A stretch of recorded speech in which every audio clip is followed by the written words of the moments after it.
Hey, what's going on, Cashflow Hackers? It's Chris and Mike back here again with you. Yeah, I'm excited, man. Yeah, man. I'm excited. We're getting some fun stuff to talk about today. Totally. So today we're going to be talking about ultimately how you can succeed and create wealth through the market shifts that we're having right now. Just what's going on in the world right now. And so today we're live. It's June 1st. June 1st, new month, almost halfway through the year. Yep. A lot of things have shifted in the last 3 to 6 weeks, and a lot more are coming. And so knowing about those are going to prep you to be able to make better, just good decisions with your money. Totally. So right now, June 1st, we have a couple things coming up. And so we're going to get into this a little bit, and then we're going to talk about how kind of to position yourself, how to position your mind to kind of get ready for this opportunity, your mind and your money at the same time, I guess. Right now, in the first 10 days of this month, what we're going to have is we're going to have the Fed meeting minutes coming out, right, which is going to be a big deal. And then we're going to have the CPI numbers coming out, right? So Mike and I were just talking about this before we started.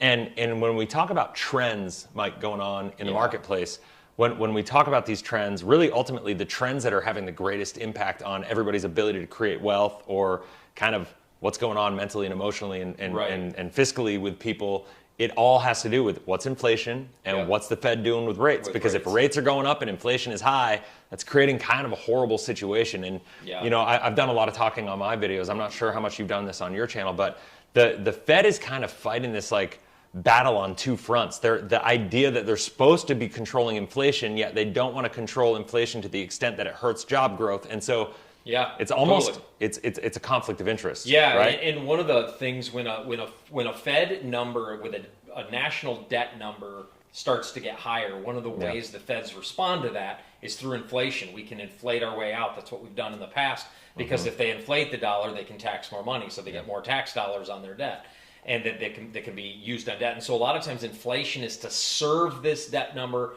But there's a balancing act of crashing the economy and getting out of debt, and that's where I think our government is right now.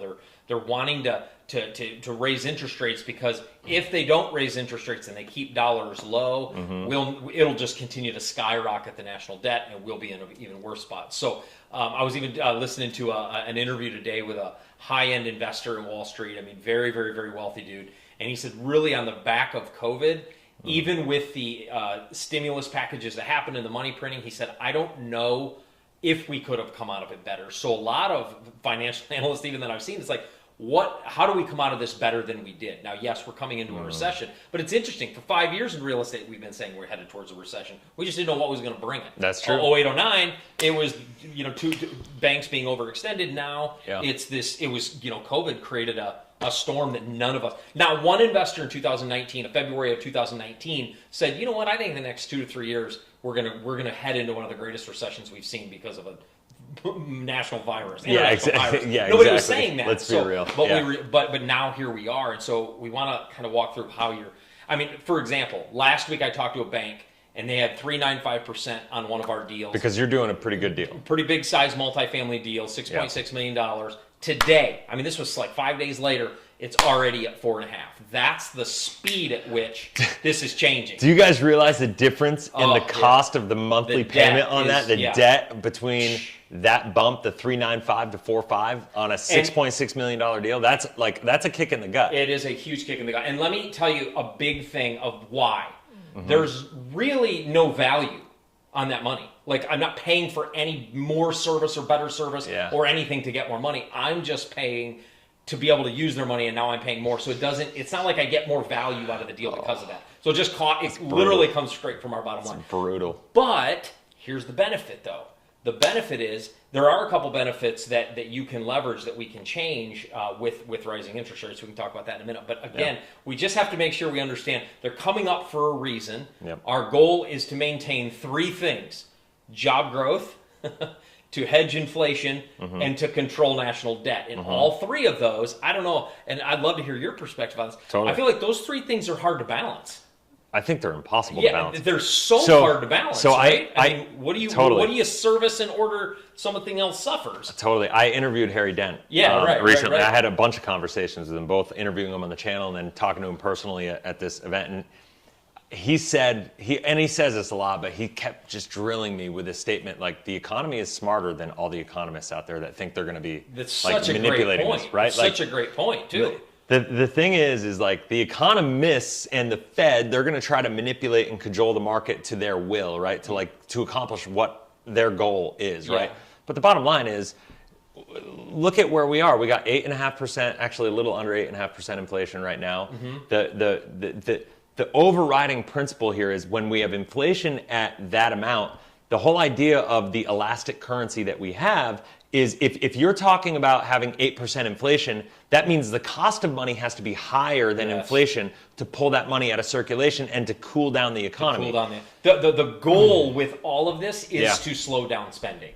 Totally. Because if inflation happens on the back of sped up spending, so when spending speeds up, inflation goes up because demand goes up, supply gets shorter, and here we are.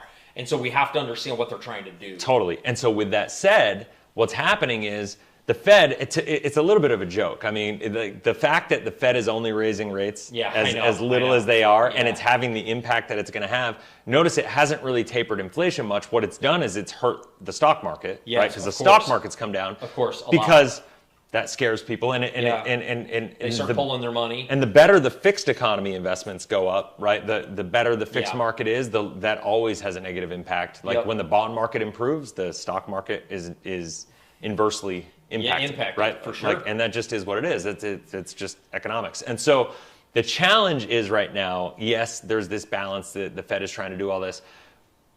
But my take on this is that the economy is just going to work itself out, right? Like it will. If we have inflation, like I feel like we're coming into a recession. Definitely. One way or the other. I think we're in the recession. We're in the front end of it. Exactly. I agree. So I think we're already in it. We just don't even know it yet, technically speaking, right? Like I think, exactly. It started in February. I think it started in February. The numbers are where they are, and I think when the next report comes out, it'll just confirm that we're in it, right? Yeah, because you have to understand when the government is printing money, some of that money went into the stock market, some of that money went into keeping rates low. So a lot of that didn't just go to the American people. Yeah. So it's kind of like our economy we've experienced the last few years is kind of what I call a splintered stilts economy. It's being propped up by something, but they're splintered, and they can't be propped up by money printing. You can't do that. You can't do it. Long term, short term, it kept people. It infused a lot of money into people's families when they needed it. I get that, but it propped up a market that's now showing its wear, right, in a very short period of time. And so again, I don't necessarily blame. I don't look at the government and say, "Oh, you idiots." It's not. I mean, sometimes you want to say that, but a lot of times you have to understand the difficult job they're trying to do to keep jobs intact, manage debt, and keep interest rates at a manageable rate for users like us. Well, it's hard to blame people when you have people who don't really understand money making decisions about money. That's 100% right? true. Like that's the hard part. It's like I think a lot of people they didn't go through economy training to run the country. I think a lot of training. Exactly. I think a lot of people look at the government and they want to blame them, and it's like, well, what do we expect? Yeah, exactly. Like what do you? You got these yahoos out there making these decisions. That there's a reason the United States is the worst money manager in the history of the entire world as an organization, is because the people making the decisions at the top have no clue, as far as what they're doing and how to manage a business. Especially, back in the day when to be a politician, it used to be a public service job. It was you were a public servant. Now it's a position of power and prestige and career. It's a career. It was never meant to be a career. The pension, all these things that go with it, right? And so you don't make $168 grand a year, retired $100 millionaire. That doesn't happen with $160 What are we doing? I don't know if you can do the math of how many years you have to work to make that work, but it's a lot. Yeah, it's crazy. Ever taken out a calculator. So when you have those people that have never run a business, and they're making the decisions, of course this is the consequences. This is what we wind up in. And us as entrepreneurs, we're like, we want Warren Buffett, Howard Schultz. I know a lot of you don't like him, but a guy like Donald Trump, his personality is exhausting. But we need financial minds like that sitting in seats that can understand national and global economy. Totally. We need guys like that in those seats, because you're right. Totally. I mean, it's like doctors. They don't go through nutrition training, so they don't spout out a lot of nutritional advice. And it's the same thing with our government. They don't go through any economic training. So. Totally. You know what I mean? And that's why we're in this position. Exactly. And so I guess right now from my take is I feel like, yes, we're already in this recession. It's going to be confirmed. For sure. And I think it's just going to get worse. I think and now you're talking to two people that will be hurt if the economy goes down. We have there's zero benefit to me sharing this knowledge. Because I own lots of real estate, Yep. and I will be hurt by this recession. But there's a way to think about this, and that's what we want to talk about, is Right. how you can kind of recession-proof yourself as an investor. Yep. And And from that perspective, like, let's just talk about two things. One of two things are going to happen that kind of really, really push us into that. Either the Fed's going to jack rates up even higher at a faster rate, which is going to scare everybody to death, which, by the way, I think is what should happen. Yeah, they're going to do that. I mean, we live in Phoenix. I don't know if they will. Last year, we had the highest appreciation market in the country for real estate. Yep. And right now, I'm talking to real estate agents. I had dinner with one the other night that said the market is cooling off. It's already showing its signs of increased interest rate. And I'm talking to Vegas real estate agents, Dallas. Some of the hottest markets in the country are saying, yes, it's cooling off. And that doesn't mean it's bad. It just means that it's cooling off. There was a house up here in Scottsdale that went for $20,000 under asking. For the last 24 months, that has never happened. That just doesn't happen. So we say that to say the market is already showing signs. And so what's going to happen is when the Fed raises rates, or let's say they say, whoa, the other option is they start to raise rates, and maybe they do it one or two more times. But the reality is they're talking about having to do it for the next 2 years. Yeah, it's a continual thing, and we might break double digits. Right. And so with that, though, my guess is this is what's going to happen. They're going to do it for 2 or 3 times. And then what's going to happen is it's going to have so much pressure on the stock market, they'll either stop or they'll reverse course. And they'll come back down for a minute. Yep. And if they reverse course, what's going to happen is inflation is going to keep going. But we're going into this recession one way or the other, right? Like we said, we're already there. And I think it's going to get worse because what's going to happen is if they reverse course, inflation is going to get bad. I don't know about you, but most people I'm talking to going to the gas station, I just filled up my Jeep. Let me pause for a second. Right? Good Lord. I put $100 into my Jeep gas tank and I couldn't even fill it. And it stopped me at $100. It wouldn't let me put more than $100 into it. Yeah, but here's the thing. A lot of you listening, you may be in a financial picture where a $5 gallon of gas doesn't really change your day. You know, quite frankly, it doesn't change a lot of people's day. But most people, you go there, and they just had their monthly expenses changed from $3,000 to $4,000 with food, gas, insurance, whatever. Well, and that's a big hike, guys, bro. Let me give you a statistic. It's a big hike. A statistic. The average American family right now is $383 per month away from insolvency. Yeah, and that's just... So that's a scary number. So now when the gas prices and your food bills have gone up by $800 a month combined in the last year, most people that were okay are now underwater. Yep. Right? Because wages have not kept up. Wages haven't caught up yet. And most American families are anywhere from 3 to 4 times debt to savings ratio. So a lot of families have, for every $200 or $2,000 in debt, they might have a couple $100 in savings. And that is it's an unmanageable rate. It's an unmanageable trajectory. That's the word I'm looking for. Totally. It's an unmanageable trajectory. And so that's why we have to, the reason a lot of people are hit by recessions differently. 08, 09 didn't hit me that much. Didn't hit me that much for a couple reasons. Number one, I had no money invested. I didn't make any money, hardly. I made $30,000 as a youth pastor. And I didn't own any real estate. So it didn't really hit me. Yep. So a lot of you may be like, you work at the local gas station or this, and it may not hit you. But for some of you who have any money to deploy, and most of you do, you're going to feel something here. And I think that for me, recessions bring this dual response. It's, oh crap, and it's about time. Yeah. You know what I mean? And because, I don't want it to crash for the deals that we have under contract and we have under management. But the deals that are coming, oh my goodness, I'm so excited. We're going to be able to help so many investors make money over the next 5 years. Harry Dent calls it the sale of a lifetime. It is. It's going to be. I think it is going to be. It's going to be. But I think it's going to be based on how many times have you heard this? I'm sure you've heard this, and you've probably even said in the next 2 to 3 years, liquidity is going to be really important. 100%. It's the most important. Yeah. So let's transition actually now, Chris, into what do we do? Yeah. One thing you and I've talked about is liquidity, having 100%. Cash available for opportunity, right? And sometimes expenses, just sometimes needs, but most importantly. For opportunity, right? Emergency and opportunity. Yeah, let's face it. exactly. Like people. It's so funny. I've been preaching this for 8 years on my YouTube channel, right? Like, I'm a big believer. People need to have 2 years of income, liquid accessible, controllable cash. Yep. because what it does is it prepares you for emergency and opportunity. That way you're never having to make a desperate decision. Sure. That way, no matter what happens to you in these economic shifts, in these boom bust cycles, like when the market crashes, that's when people get wealthy. Like that's what, right? That's where the biggest wealth transfer swings in history, dollar for dollar, was the last 2 years of COVID. Bingo. And I think the one we're about to come into is going to surpass it. So So like Zuckerberg, Gates, all these guys doubled and tripled billion-dollar net worths. Bezos, Elon, all these guys went from the richest men in the world to so high, we've never seen wealth that high. So, I mean, it's already transferred, but I think it's even bigger coming.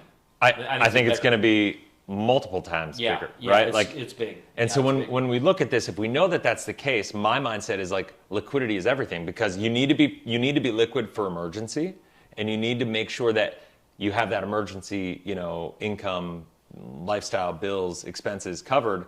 But then if that's all you're prepared for liquidity, when the rest of the world is on sale, you're just going to be worried about using that money for survival. You need to have some in addition to that, for opportunity. Now, if you run into a situation where you're like, you have 2 years and like, let's say a year is for emergency and a year is for opportunity, right? And you don't lose your job, well, guess what? Now you got 2 years for opportunity. You're good to go. Yeah, like you're going to be the ability. I watched Patrick Bet David. Here, step this way a little bit. You're stepping out of frame. Oh yeah, there we go. I watched Patrick Bet David when we were at this conference, right? And he was saying like, whatever you have right now in money, you're going to be able to 10x that in the next 2 years or in the next year.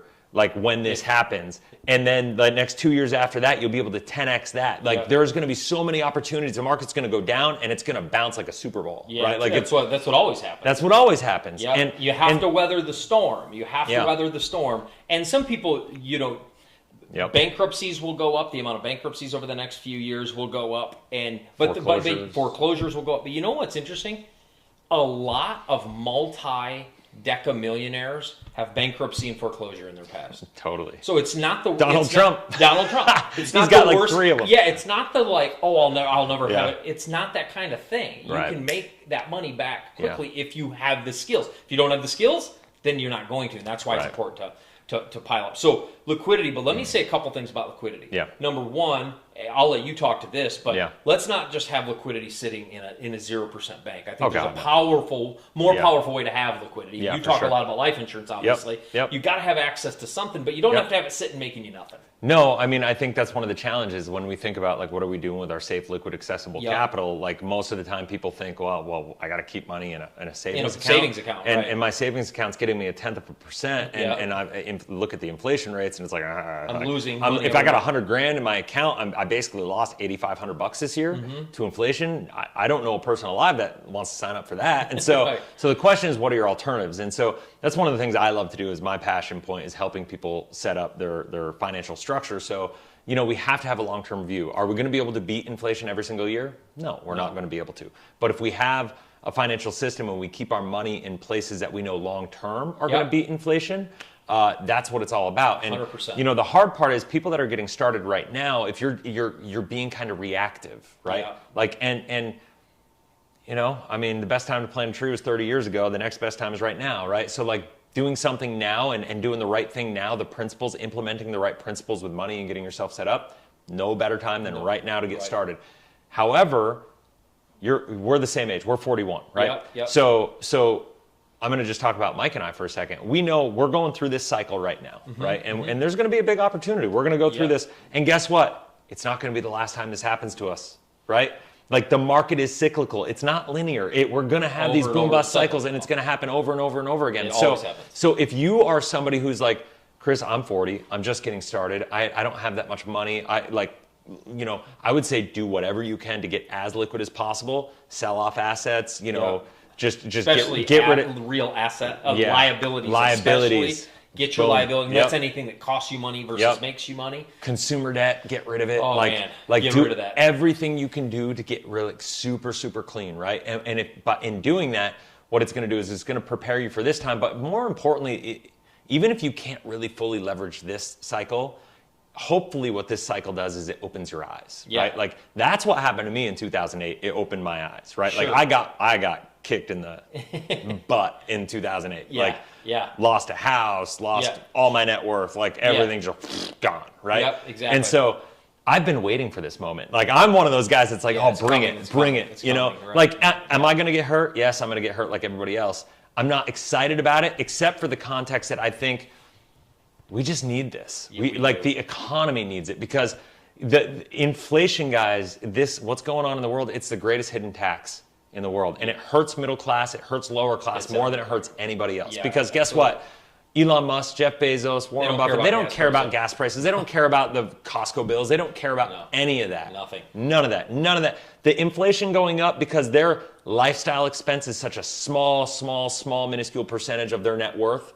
And what they earn every year, it's inconsequential to them. They don't spend 1 minute thinking about it, Not unless they're even getting a little interviewed on a news station, right? Exactly. Like, that's Exactly. it. But for most people, like I said, $383 a month away from insolvency, this is life altering. It's very life altering, especially. I mean, if a tank costs you, I mean, it's double most places. So if a tank costs $50, not cost It's $100. ridiculous. And if you hold up 4 times a month, Yeah. you're talking another $200 in gas a month. That's Yeah. a big expense change for a lot of people. Now, Yeah. again, if you're more on the investing side, where you're saying, you know what, Yeah. I've got the cash flow taken care of, but Yeah. I need to know how to protect my cash in this Yeah. time.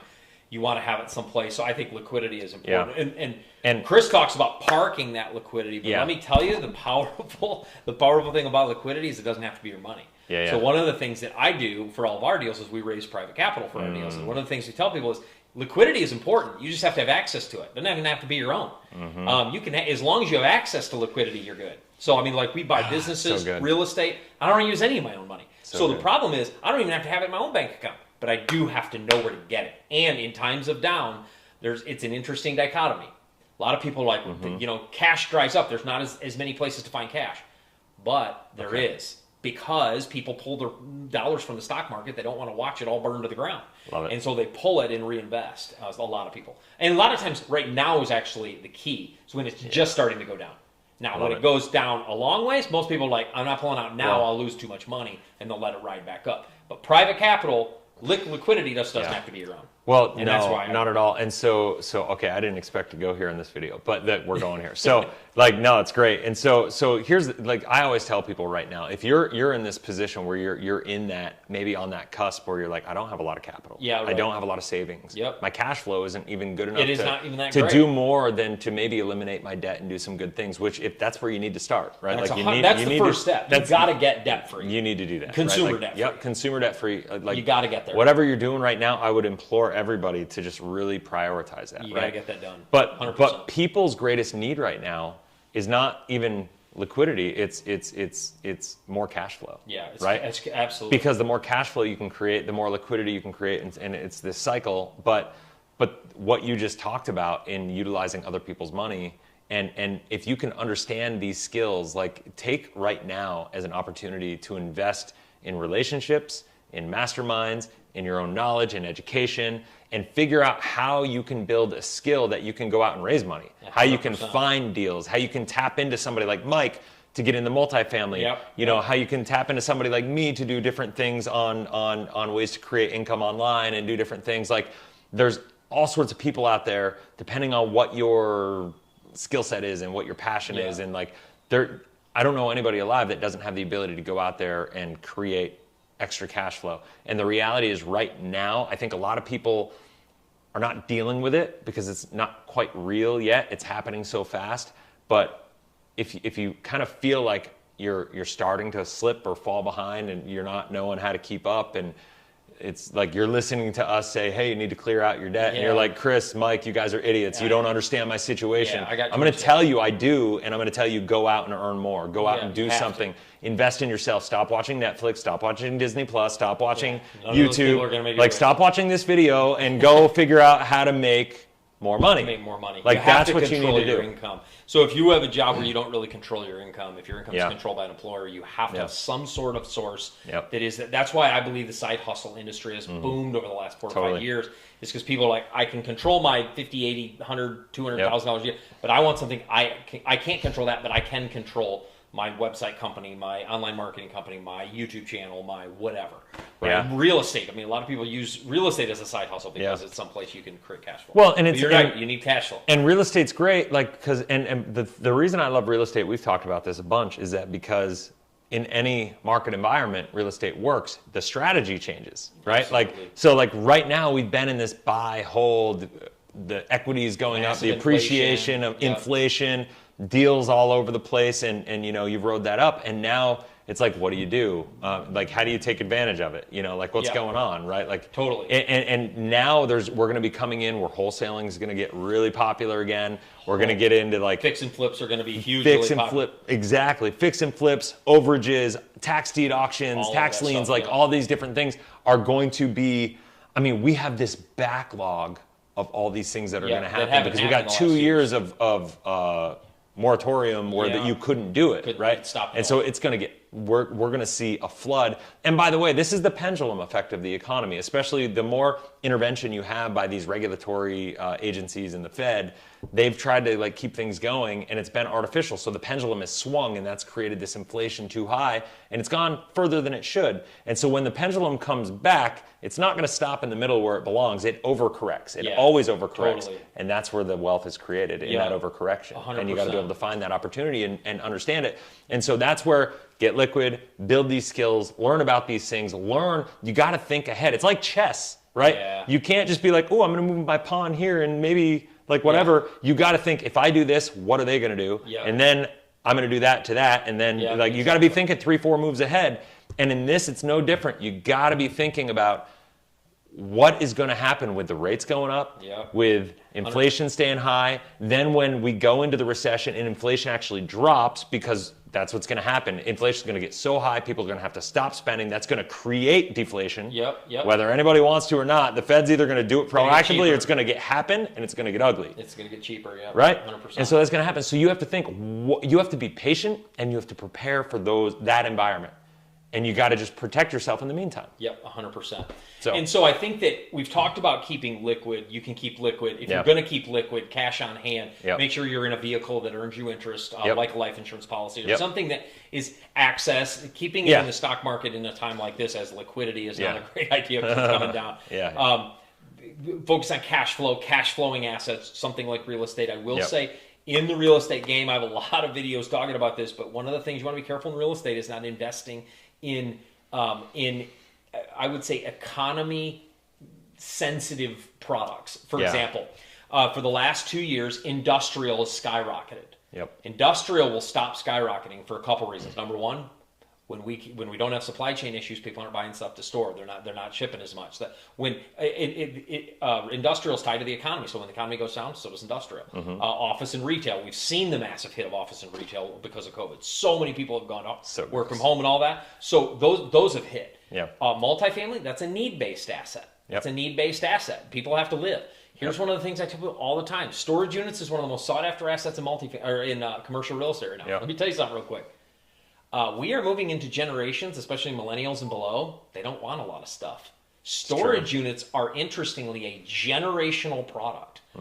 They're attached to generational way of living. The boomers. Yeah, exactly. Boomers and above. But moving forward, the millennials and below, and even really me, I'm right on that cusp of millennial. I like minimalism. I don't like a lot of stuff, right? And so that's a generational product. And so you want to be careful where you're placing your money, that it cash flows, but cash flowing in need.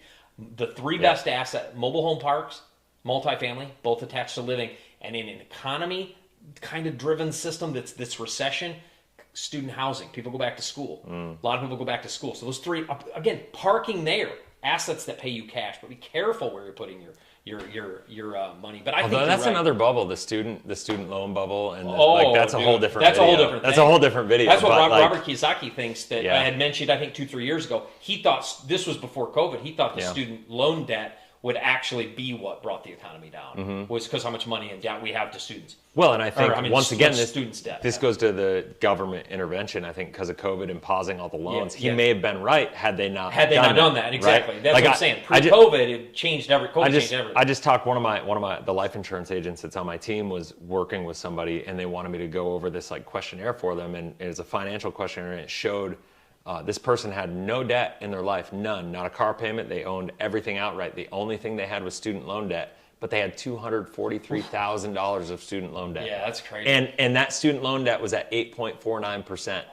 That is, and it's a floating rate. So if the federal funds rate goes up, so does that. That means you're right? paying $20,000 a year almost in interest alone. You're talking about like it's unsustainable. So whereas like our parents' generation, mortgage rates were higher, but they didn't have any student loan debt. My father-in-law went to college and he paid cash for college. It was like $800 a semester. Yeah, it's not. Yeah, it's exactly. Like now we're talking $30,000 a semester. And it will be interesting to see if educational institution price come down, because right now enrollment has shrunk nationally due to COVID. Yep. And so it'll be interesting to see if that does come down. But again, Yep. Liquidity, Yep. cash flow, and education. Yep. If you focus there, I think those are the fundamentals that have never changed. And they've never changed. And something we've talked about on past videos, you and I, that I think is really important is if you do invest even in single family homes or wherever, Yeah. I think it's important to make sure that the market that you're in is a good market. Like Yeah, there are going to be of course. pockets, like this correction, especially in the real estate world, is going to be much more geographic. Regional. It'll be a right? regional, yeah. Like Yeah. It'll be, and part of that is just, and this was true even in 08, 09. Yes, Yeah. it was a national crash, but it'll also be an asset-based crash. In other words, some assets are going to hit more than others. Yeah. Single-family rentals, like rental property, you really can't lose. You might Yeah. lose the value in the home, But the cash flow. But the cash flow floats you until the value comes Yep. back. So- I mean, we all make our money there in, Yep. in appreciation anyway. Totally.